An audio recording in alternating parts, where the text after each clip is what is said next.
Hey guys, welcome back to my channel. This is my first video and we are here today for day 11 for TryHackMe's Admin of Cyber. And this is your host, Brenda. As your host, I would like to remind you all on what opportunities are in store for you for completing and participating in the Admin of Cyber. So let's get right into it. Admin of Cyber is an opportunity that TryHackMe hosts every December, and throughout it you have 24 days with 24 amazing challenges in store for you. Currently, we are on day 11, which means that there are 11 challenges for you all to do and to solve. However, every time you solve a challenge, that is an entry for you to win $150,000 worth of prizes, which is a lot, and I'll cover what are some cool prizes that you can win. Now, let's quickly go over on what prizes you could possibly win.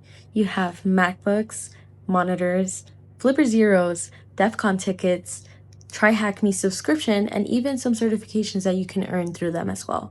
That is just few of many prizes that you can win, but if you want to check out more on that, make sure to go to the Admin of Cyber website. I will post it in the bio too. But without further ado, let's get started with this challenge. I have the privilege to introduce you all on today's challenge, which is covering XSS, and it's also known as cross-site scripting. So for today's objectives, we are going to learn what XSS is. We're also going to learn more about the difference between reflected and stored attacks, how we actually exploit them inside of Santa's portal, which is a hint into what we'll be covering for today's challenge, and finally, how developers can prevent these vulnerabilities. So we're gonna get started with the room, and we have XSS, Mary XSSmas. XSSmas. Yeah, that's a lot of S's. So the description that we have for today is that we're going to learn about types of XSS vulnerabilities and how to prevent them. So without further ado, we're going to start with the story, and let's read along together. So just going to get some context of what we will be solving on. So the story is, after last year's automation and tech modernization, Santa's workshop got a new makeover. Miss Kitty has a secure message portal where you can contact her directly with any questions or concerns.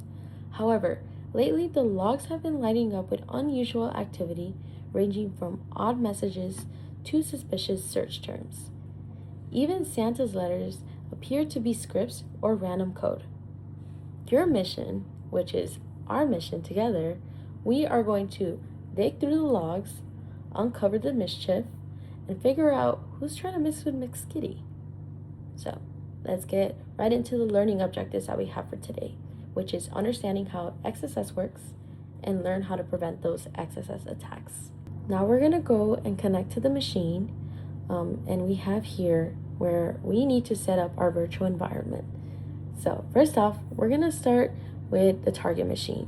So we're gonna start that up, and as we're starting the machine, we are also going to start this attack box, which will be the second thing that we'll be doing here. Now it's loading up, and now we got the split screen. Awesome. However, we don't really want to have a split screen going on, so it's better to have it in full screen here, which I will have it in the view of full screen. Now it takes me to a new tab, which will make it easier for me to kind of like view on how I should go on about this. So let's go back into the challenge, and let me put this on the side. So since we already are connecting to this, we can just check mark this up, saying that we have successfully started the attack box and the target machine. All right, so since we already finished task 1, let me show you the finished product on how it should look. This is what you should be seeing on your end, and this is what I have on my end too right now. So let's go into the equipment check. It says here, for today's room, we will be using a web app found under the IP address that you have from your target machine. So I'm going to type this one out first. Now, let's analyze what we have here so far. This is, I guess from what it looks like, it's where you can send Christmas wishes and of course questions to Santa's chief security elf. So this is saying, write to Miss Kitty. So in this website, it looks like you can send any communication or messages to Miss Kitty, and this could be any reports that you may have, or just saying hello, and even just kind of greeting McSkitty. But let's look over here on what they have. We have here search previous messages, and this is where you can look at previous messages and communications you may have had before with McSkitty. Or if you want, you can start a new conversation and send a message to McSkitty now. And this is where McSkitty will send you a message and kind of get back to you as soon as possible. So just so then we can both just kind of see how it looks on this website and just test things out, let's just send a message to McSkitty. Let's see what I should send her. Maybe we should say a little hi note, because she did say that we could message her saying hello. So we can say, hey. So what we're gonna do is that we're sending the message. Once it does, it says that the message has been sent to McSkitty. Now let's go a little bit down to see what we have here. We have the message here that we sent, which is hey. I've also just ended up, messaging some random messages because we're gonna have to search them up. So what I'm gonna do is that we're gonna go to the previous messages here, and we're gonna look up some previous messages and communications on how we communicated with McSkitty. So I'm gonna put that little emoticon that we had here, and we're gonna search it up, and let's see if they ended up finding. Oh, they did find my message with McSkitty. That was this. So now as we scroll down to the bottom of the portal, we see that there is a system logs panel. And in this section, it is not part of the challenge, but it is a good way for you to understand how the website handles the input behind the scenes. So every time we interact with the site, whether we search for something or even submit a message, the log's recorded. Earlier, I typed a few simple test messages that you have seen that we have done together, which one of them was hello or even hey, just to see how the system would capture them. And of course, as you can see here, you can see that the logs show each message exactly as it was submitted, along with the time, the IP address, and the browser information. So not only do logs record our messages, it also records any page access events.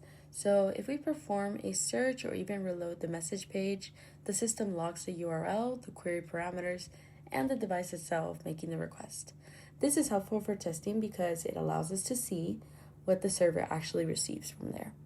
If the log shows script tags or even unusual characters, that might be a sign that the application is storing user input without even filtering it.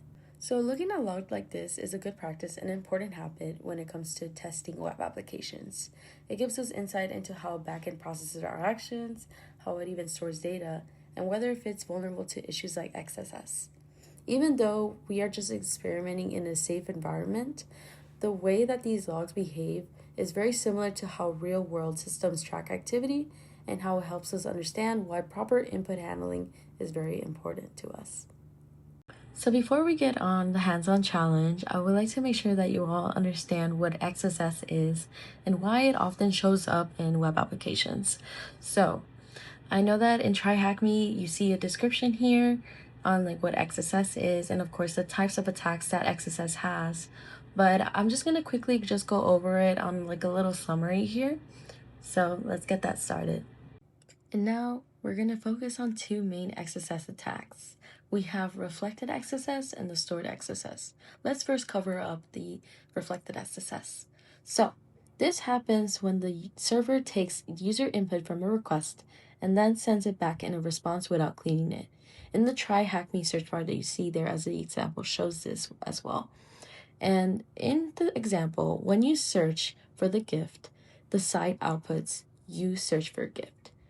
But if an attacker sends something that is like a script, which you see in the second example, and the site does not sanitize it or even encode it, the browser runs that script immediately and takes action. And because this payload is part of the URL, attackers often hide it inside the links. And when a user clicks the link, the injected script executes in their browser. So reflected XSS could be considered as a request base and triggers right away when it comes to the requests. Now let's cover the stored XSS, and it works a little bit differently. And in the TryHackMe, you can show that there's two different comment submissions. The first one is normal, where it shows the fields like the post ID, the name, the email, and the message. And this is where the server stores these values in a database and displays them whenever someone loads the post. Now, we're looking at the second request, and the attacker submits the same fields, but we see that there's different comments, but this one includes the script payload. Because of the application that it does not sanitize the input, the script is stored exactly as written, as what you see in there. Now the post contains executable JavaScript, so anyone who opens the page automatically runs the attacker's script without clicking or even interacting with anything there. So this is what TryHackMe incorporates, which is they call it a set and forget attack.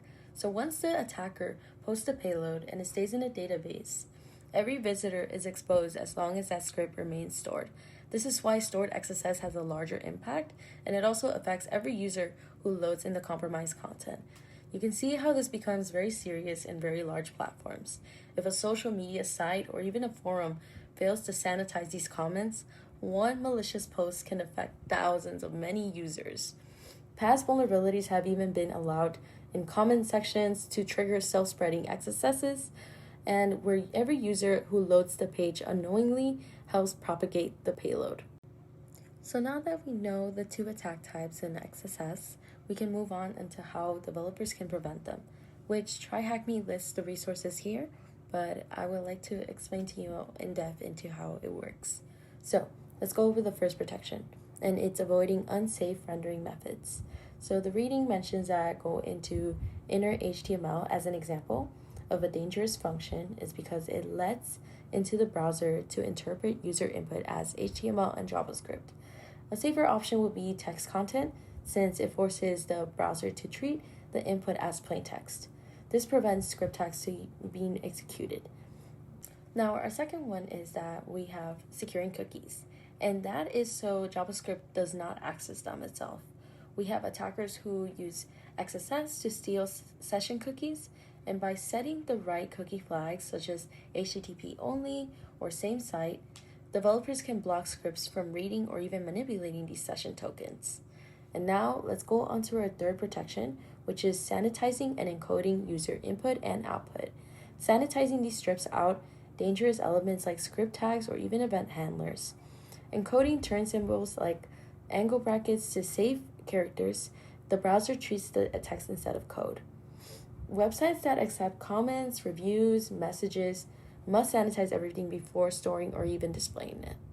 And of course, as you go on through your journey, just make sure that all of these protections come back into one idea, and is to never trust user input. Every piece of data that is coming from a user should be treated as unsafe until it is cleaned. Now that we have an understanding of what XSS is, how it works, how attackers use it, and how developers can prevent it, we are ready to move on into the hands-on portion of the challenge. So let me just give you like a small itinerary of what we will be doing. So first, we will be testing the search bar to check if it is vulnerable to reflected XSS. Then we're going to test the message form to confirm whether stored XSS is possible as well. This will show us exactly why these protections matter in real web applications. So now that we know more about XSS attacks, let's answer this question first. And it says here, which type of XSS attacks requires payloads to be persisted on the backend? So when we look at this question, we can answer it by going back into the description from the TryHackMe site. And here we have reflected and stored. So in the reflected XSS section, TryHackMe explains that reflected variants happen immediately. And since the injection is already projected directly in the response, usually through something like a search bar or a link, nothing is really saved. The moment the response loads, the payload runs and then it is gone. This is why reflected is often used in like phishing attacks, in which we see here, and it only affects the user who clicks the link itself, which is a unique link. However, if we're looking at the stored XSS session, it says here that it tells us something different. In the stored XSS attack, it happens when the malicious script is saved on the server. They also highlight that this becomes a set and forget attack because the payload stays inside the backend, and anyone who loads the page will automatically execute the attacker's script. The block comments example makes this a little bit more clear, and the normal comment is saved safely, while the malicious one also includes a script tag. Since the server stores it without sanitizing it, the script runs every time that post is opened. So based on this reading, we can definitely tell that the type of XSS attack that requires the payload to be persisted on the backend is stored XSS. So now that we know that our answer is stored XSS, we're going to scroll down and we're going to go into one of the questions here, which is the first one, and we're going to type stored, and let's see if we got it right. Perfect, yeah, we got it. Okay, that is one of the first questions that we have answered. We still have 2 more to go, but we got this. So now that we have an idea on what we're working with, we can start by exploiting the reflected XSS. So from what we see here, TryHackMe has to start with reflected XSS. So they're going to give us a simple alert payload so that we can easily confirm whether the page runs on JavaScript instead of treating it as a text. So right now I'm going to copy this script, which is the reflected meow meow, and I am going to go to the site that we have here. And what I'm going to do is that I'm going to look at the messages in the search terms area, paste that alert, and I will be searching the messages. So once I click the search messages, an alert box will pop up. That means that the site reflected our input without sanitizing it, and the browser is executing the script. So this is what it exactly looks like when it comes to a reflected XSS. So if we scroll down, we will see our flag here, which is amazing that we'll be using it right now. So now if we scroll down into the system logs, we can see that it was detected and our script was ran the way it was. And that means that this alert displays the reflected XSS flag. So we can definitely save that answer, and we're going to copy this first. So now we're scrolling down, and from here we see the question, which is what's the reflected XSS flag? We're going to paste our answer here, and I'm going to submit it to check, and looks like we got it. Perfect. So that is our reflected XSS flag. So next up, TryHackMe has us test the stored XSS. This time we're going to use this message form because anything submitted there gets saved on the backend. So now the next thing that we're going to focus on is with stored XSS. Instead of using it on the search messages, we're actually going to put it in the message form just because anything submitted in there will be saved on the backend. And now I'm going to take this second payload that we got, which is from stored meow meow, go into our site, send a message to Miss Kitty, and we're going to paste that on there, which is the script alert. And now we are going to send this message with a click of this button. And once we click, we get a message again, which is stored meow meow. Once I click submit on that alert that we have for our stored meow meow, it comes as an alert, same as the previous one, but let's just say that we close this page here and let's just refresh it. So once we refresh it, the alert appears again, which means that it can tell that it was saved on the server and it runs every time that the message is always displayed, which is why TryHackMe calls this as a set and forget attack, just because it stays active until it is removed. Now that we're back into our main page, we can go and scroll down and we can see that there is a blank message with the time frame and the timestamp, but below that is our flag that we need for our third mission here. So we're going to go back into the site. The question that they have for us is what's the stored XSS flag? And we already found that flag here, so I'm just going to paste it and I'm going to check the answer right here. Perfect. So we got all 3 questions, and now just making sure if you're interested in learning more about cross-site scripting, there's so many rooms that TryHackMe offers, and this is where you can start. There is a site there that will take you into the rooms, but with further ado, I will check this answer, and we have completed all of the questions. So first off, thank you so much for watching my walkthrough for day 11, and of course congratulations for solving this challenge. This really means so much to me as this is my first time stepping in as a creator for the Admin of Cyber. I would also like to give a huge shout out to TryHackMe for giving me the opportunity to be part of this experience and being surrounded by so many amazing creators. And of course, last but not least, I want to give a huge shout out to Eva for being an amazing support system for Gwen and I. We really appreciate you and we love you so much. And I would love to shout out my MVP of this video. You might have not seen them, but this is my Christmas frog. This was my basically rubber ducky for the CTF challenge, and I really enjoyed solving this challenge, and I hope you did too. But we will see you on the next video, or we will catch you on the next one. Don't forget to like and subscribe, and yeah, thank you so much for joining. We really appreciate you.